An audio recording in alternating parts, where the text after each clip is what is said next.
오늘 우리에게 주신 하나님의 말씀은 신약성경 로마서 9장 11절부터 13절까지 말씀입니다. 신약성경 로마서 9장 11절부터 13절까지 말씀입니다.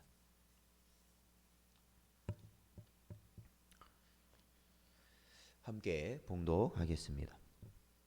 그 자식들이 아직 나지도 아니하고 무슨 선이나 악을 행하지 아니한 때에 택하심을 따라 되는 하나님의 뜻이 행위로 말미암지 않고 오직 부르시는 이로 말미암아 서게 하려 하사 리브가에게 이르시되 큰 자가 어린 자를 섬기리라 하셨나니 기록된 바 내가 야곱은 사랑하고 에서는 미워하였다 하심과 같으니라.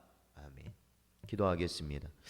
하나님 아버지 감사합니다. 저희를 부르시고 인도하시고 언제나 하나님의 뜻하신 바대로 하나님의 백성들을 아버지 하나님 이 마지막 때에 살아갈 수 있는 은혜를 부어주신 것 감사드립니다. 아버지 하나님 이 시간에도 저희들을 오직 주의 성령으로 붙드시사 저희들이 이 땅 가운데 오직 주님만 바라보며 살아갈 수 있는 은혜를 부어주시옵소서. 간절히 바라옵고 예수님의 이름으로 기도하옵나이다. 아멘. 사랑하는 성도 여러분, 오늘도 우리에게 주신 하나님의 말씀 가운데 마지막 때를 살아갈 때에 하나님이 찾으시는 복된 믿음을 가지고 살아가시는 여러분 되시기를 축원드립니다. 저희가 여러 교리들을 지금 다루고 있는데 특히 그러한 교리들 가운데 예정론에 대한 가르침이 있습니다. 예정론이라는 교리만큼 많은 논쟁을 불러일으키고 또한 이 사람을 당혹스럽게 하는 교리는 또 없을 것입니다. 그러니까 지금도 제가 보면 이 예정론을 가지고 정말로 많은 분들이 논쟁을 벌이더라고요. 그러니까 이 신앙생활을 하시는 분들도 그렇습니다. 그래서 사실은 참 이게 어떻게 보면 불필요한 논쟁이 많습니다. 사실은 이런 예정론의 논쟁에 대해서는 그래서 저희들이 이 시간 이 교리를 다루려고 합니다. 이 예정론이라는 교리가 어려운 거는 사실입니다. 어렵습니다. 어려운 건 사실인데 중요한 것은 이 아무리 어렵다고 해도 우리가 피해갈 수가 없는 겁니다. 이거를 뭐 빼놓고 넘어갈 수가 없어요. 왜냐하면 성경이 분명히 이거에 대해서 저희에게 가르치고 있는 진리이기 때문에 우리는 이 교리를 간과할 수가 없습니다. 성경에 그 개념이 분명히 나타나 있는 이상 어쩔 수 없습니다. 그래서 이러한 예정, 하나님의 예정하심에 대한 이제 차이가 교단적인 차이가 있기 때문에 그러한 교단마다 그러한 관점이 다르기 때문에 교단이 또한 나뉘어지게 되는 그러한 이유도 있었기 때문에 그렇습니다. 이 예정론이라는 것을 그냥 조금 간단하고 쉽게 생각해 보면 천국이든 지옥이든 우리의 궁극적인 목적지가 우리가 그곳에 가기 전에 뿐 아니라 태어나기 전에 이미 하나님에 의해서 결정되어 있다라는 것입니다. 영원전부터 우리가 존재하기도 전에 하나님은 인류 가운데 어떤 자들은 구원하시기로 결정하셨고 그 나머지는 멸망하도록 두셨다는 것입니다.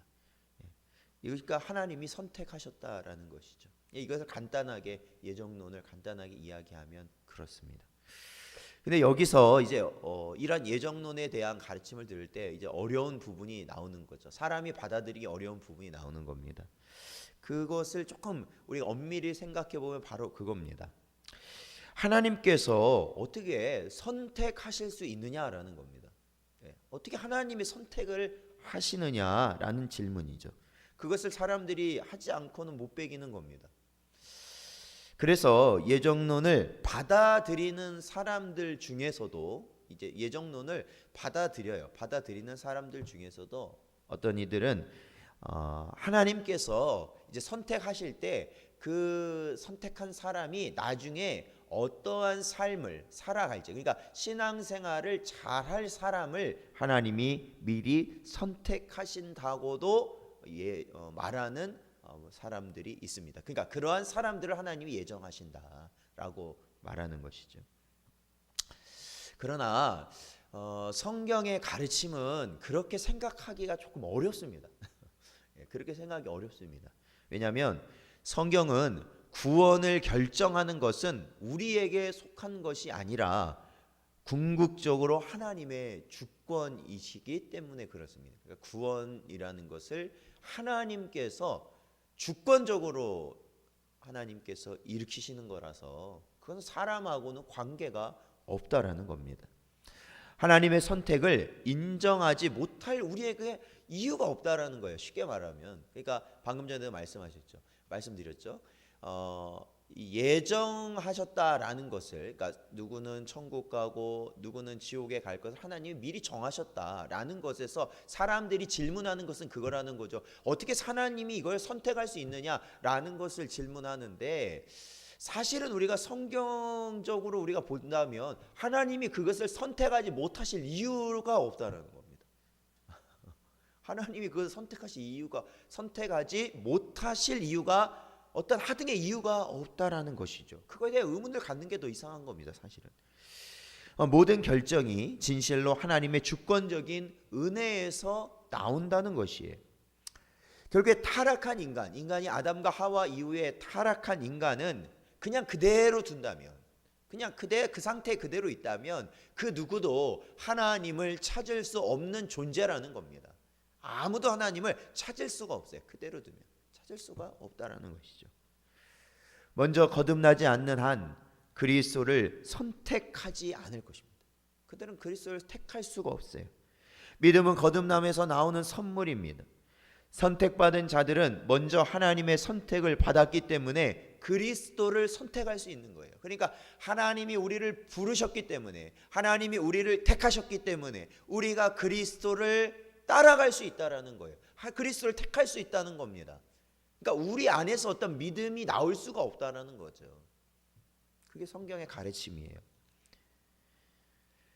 오늘 본문 말씀에서도 아주 분명히 잘 드러나고 있습니다. 오늘 본문 말씀도 그래요. 즉 에서와 야곱과 같이 자신들이 해놓은 어떠한 일이나 앞으로 할 일에 근거하여 하나님의 선택을 받은 것이 아니라는 거예요. 그러니까 하나님이 야곱을 선택하고 하나님이 에서를 선택하지 않으신 것이 앞으로 야곱이 하나님을 잘 섬기는 삶을 살고 에서가 하나님의 말씀을 따르지 않는 삶을 살 것을 하나님이 미리 아시고, 그것을, 그러니까 미리 아셨다는 게 그러한 삶이 있기 때문에 그들을 택하신 것이 아니라는 겁니다. 그러니까 오늘 본문 11절에 나오잖아요. 그 자식들이 아직 나지도 아니하고 무슨 선이나 악을 행하지도 아니한 때에 라는 겁니다. 그러니까 야곱과 에서가 무엇을 한 게 없어요. 한 게 없습니다. 한 게 없어요. 그러한 때에 하나님이 어떻게 하셨다는 거예요. 계속 보면 택하심을 따라 되는 하나님의 뜻이 행위로 말미암지 않고 오직 부르시는 이로 말미암아 서게 하려 하사라는 겁니다. 하나님의 뜻이에요. 그냥 하나님의 뜻. 야곱을 택하시고 에서를 택하지 아니하신 게 하나님의 뜻이에요. 그래서 12절 보면 리브가에게 이르시되, 그러니까 에서와 야곱의 어머니죠. 리브가에게 말씀하셨어요. 뭐라고요? 큰 자가 어린 자를 섬기겠다. 그러니까 큰 자가 누굽니까? 에서고 작은 자가 야곱 아니에요. 큰 자가 작은 자를 섬길 것이다. 그게 정해져 있다라는 거예요. 그리고 13절에 보면 어떻게 되어 있어요? 내가 야곱은 사랑하고 에서는 미워하였다. 이 말씀이에요. 이게 하나님의 말씀이에요. 하나님의 정하심이에요. 하나님의 뜻하심이에요. 하나님의 예정하심이라는 겁니다. 하나님의 예정하심이에요. 그러니까 하나님이 택하시는 것은 다른 어떠한 것에 근거하신 것이 아니에요. 우리가 눈으로 보여지는 저 사람은 하나님이 택하실 만하구나 라는 그러한 우리 눈에 보이는 그런 게 아닙니다. 그런 근거가 아니에요. 오로지 하나님의 주권, 즉 자신의 선하시고 기뻐하시는 뜻에 따라 정해진 것이에요. 예정론에서 또 한 가지 우리를 괴롭게 하는 문제는 하나님께서 모든 사람을 선택하여 구원하시지 않았다는 것이 또 우리에게 뭔가 좀 마음에 찜찜함이 있어요. 왜 모든 사람을 하나님이 택해 주시지 왜 그 중에 일부만을 택하셨느냐라는 겁니다. 그러니까 선택받은 자는 뭘 받는 겁니까? 하나님의 자비를 받는 것이고, 선택받지 못한 자는 결국 처벌을 받게 되는 것이거든요. 그러나 여러분, 이거를 잘 생각하셔야 됩니다. 그러니까 하나님이 선택한 자만 어떠한 어떠한 자비를 받고, 택하지 않은 자는 무슨 가중 처벌을 받는다, 그런 게 아니에요. 이것은 어떤 불의가 아닙니다. 하나님이 누군가는 선택하시고 누군가는 선택하지 않은 것이 하나님이 불의하시다는 것을 의미하는 것이 아니에요. 이것은 그냥 공평한 처사예요. 이건 공평합니다. 뭐가 공평하냐? 왜 하나님께서 모든 사람에게 똑같이 자비로우셔야 할 의무는 없다라는 겁니다. 하나님은. 그게 하나님의 뜻이 모든 사람에게, 우리가 생각하는 사람 왜 모든 사람에게 주시지 않느냐라는 것을 하나님이 반드시 의무적으로 그것을 행하셔야 될 분은 아니라는 거예요. 왜요? 우리는 이미 모두가 타락하여 죽을 수밖에 없는 거예요. 아까도 말씀드렸던 것처럼 그대로 둔다면 그냥 우리가 가진 원죄로 말미암아 다 죽어야 돼요. 다 죽어야 돼요. 다 멸망받아야 돼요. 그럼에도 하나님이 그 가운데 하나님이 자신의 깊으신 뜻대로 누군가를 택하셔서 하나님이 구원하신다, 구원하시기로 예정하셨다 라는 것을 두고 어떻게 하나님이 불의하시다라고 말할 수 있느냐라는 거예요. 오히려 그 가운데 모두 멸망하여 죽을 수밖에 없는 가운데 택하여 주신 것을 우리는 감사하지 아니할 수 없다라는 거죠. 그렇잖아요.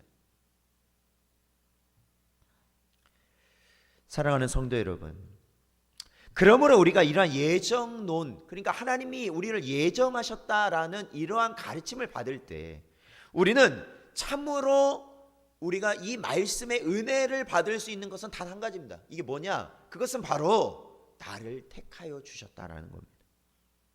누군가를 택하지 않은 하나님에 대해서 우리가 생각할 것이 아니라 사실은 하나님이 나를 택하여 주셨다라는 겁니다. 이 세상 가운데 불의하고 멸망당할 수 없는 나 자신을 하나님이 택해 주셨다라는 겁니다. 그래서 우리에게 믿음을 주시고 우리가 예수 그리스도께 나아가게 하시고 또한 하나님의 나라를 소망하며 살아갈 수 있게 하셨다라는 겁니다. 하나님이 우리를 택하여 주지 아니하셨다면, 우리를 정하여 주지 아니하셨다면 우리는 날마다 방황하고 혼란스럽고 어떻게 해야 될지 내 마음에 가득 찬 생각으로 인하여 우리는 죽을 상황일 겁니다. 항상. 그러나 성도들은 어떻습니까? 하나님이 미리 정하시고 하나님의 뜻하신 길로 합력하여 선을 이루는 우리의 놀라운 하나님의 은혜의 길을 허락하심을 우리는 믿고 따라가는 것입니다. 그러므로 우리가 방황하고 어려워할 때는 언제입니까? 우리의 신앙이 좌우로 흔들릴 때는 언제입니까? 그것은 바로 우리의 모든 것을 책임지시고 우리의 모든 것을 주장하시는 전능하신 하나님을 우리가 인정하지 않고 있는 순간이에요. 전능하신 하나님을 인정하지 못할 때. 사랑하는 성도 여러분, 오늘도 이 말씀을 붙드시고 하나님의 주권을 인정하시기 바랍니다. 하나님께서 우리의 삶을 주관하고 계심을 인정하시기 바랍니다. 그리고 지금의 모든 어려움, 모든 환난, 모든 고난 가운데서도 하나님이 모든 것을 합력하여 선을 이루신다는 것을 여러분 확신하시기 바랍니다. 그러면 하나님이 우리에게 보이실 그 길을 우리는 갈 수 있는 것입니다. 언제나 우리를 택하시고 인도하시는 하나님의 은혜에 감사하며 오늘 하루도 살아가시는 여러분 되시기를 주의 이름으로 축원드립니다.